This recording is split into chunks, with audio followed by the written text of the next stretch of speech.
कि आने वाले वर्ष में आपकी बिहार की राजनीति तो खत्म रखे, लेकिन आने वाला वर्ष जो है 2024 में लोकसभा चुनाव है, तो उसमें आपकी कोई भूमिका होगी। और दूसरा है कि जो भी वर्तमान में राजनीति है वो गठबंधन को लेकर के है, तो क्या ऐसा कहीं दिख रहा है आपका कि किसी के साथ आप इलाज भी कर सकते हैं बिहार की राजनीति में? पहली बात आप ये समझिए कि जब मैंने पदयात्रा शुरू की उसी दिन ये बताया है कि दल तभी बनेगा जब मैं करीब करीब पूरा बिहार पैदल चल लूंगा।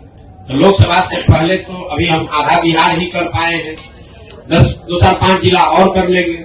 लोकसभा से पहले जन स्वराज दल बनने की संभावना तो मैं नहीं देखता हूं, लेकिन अगर लोग ये चाहते हैं कि वो चुनाव लड़े, जो लोग जन स्वराज परिवार से इस परिकल्पना सोच से जुड़ रहे हैं, और अगर वो तय करते हैं कि चुनाव लड़ा जाए तो उन जगहों पर चुनाव लड़ सकते हैं। लेकिन जो चुनाव लड़ेगा वो निर्दलीय के तौर पर लड़ेगा। जन स्वराज परिवार या हमारी सोच या हम लोग के पास जो भी व्यवस्था है उसकी मदद करेंगे, लेकिन ये निर्णय विशुद्ध तौर पर उन लोगों का है जो जन स्वराज से जुड़े हुए हैं। अगर लोकसभा के स्तर पर, जिले के स्तर पर वो निर्णय लेते हैं कि हम लोग को चुनाव लड़ना है, हम लोग के पास योग्य कोई प्रत्याशी है, तो चुनाव निर्दलीय के तौर पर लड़ सकता है। इसका एक उदाहरण आपने देखा होगा, पहले 5 जिलों में जब हम लोग पैदल चल लिए तो वहां पर एक उपचुनाव हुआ, कई उपचुनाव हुए, लेकिन उसमें एक शिक्षा के एमएलसी का भी चुनाव हुआ। तो लोगों का ऐसा मानना था कि चूंकि हम लोग शिक्षा पर इतनी बात कर रहे हैं तो शिक्षकों के एमएलसी के चुनाव को हम लोग को लड़ना चाहिए। तो उन 5 जिले के जन स्वराज के साथियों ने मिलकर ये तय किया और अपने में से अफाक अहमद जी को चुनकर प्रत्याशी बनाया गया। वो लड़े निर्दलीय के तौर पर, लेकिन चुनाव जीते, अभी एमएलसी भी है। तो लोकसभा में ये संभव है कि जन स्वराज के जो साथी जिन जिलों में हम लोग पदयात्रा कर चुके या जहां पर वो संगठन बन गया है, वहां पर अगर वो तय करते हैं कि चुनाव लड़ना है, उनके पास उनकी नजर में कोई योग्य उम्मीदवार होगा तो उम्मीदवार निर्दलीय के तौर पर लड़ सकता है। जन स्वराज दल के तहत कोई चुनाव लड़ने की अभी संभावना नहीं है। दल तभी बनेगा जब मैं पूरे बिहार की या ज्यादातर बिहार की पदयात्रा पूरी कर लूंगा। दूसरा आपने कहा गठबंधन की, तो कोई संभावना नहीं है, इसको लिख लीजिए बिल्कुल बोल्ड शब्द में।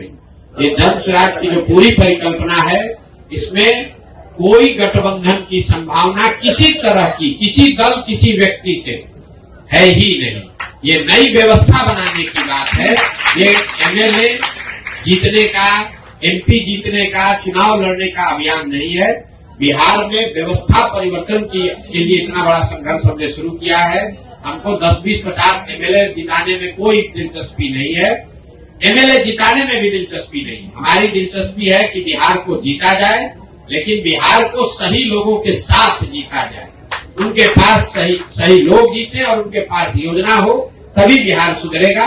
और जो हमारी अपनी समझ है कि जो अभी तक हमने देखा है 16 महीनों में, अभी तक जो मुझे दिख रहा है, जब ये दल बनेगा तो बिहार की जनता तैयार है। या तो वो इस दल को अर्श पे बैठाएगी या फर्श पे रखेगी, या तो जन स्वराज को 0 सीट आएगा या इतना सीट आएगा कि आप उसको गिन नहीं पाइएगा। इसलिए गठबंधन की कोई जरूरत भी नहीं है। ये संभव है कि सारे प्रयास के बावजूद जनता इससे इत्तेफाक न रखे, लेकिन अगर इत्तेफाक रखेगी तो ये मॉडल ही ऐसा है कि इसमें या तो आप पूरा ही आपका है या नहीं तो कुछ भी आपका नहीं।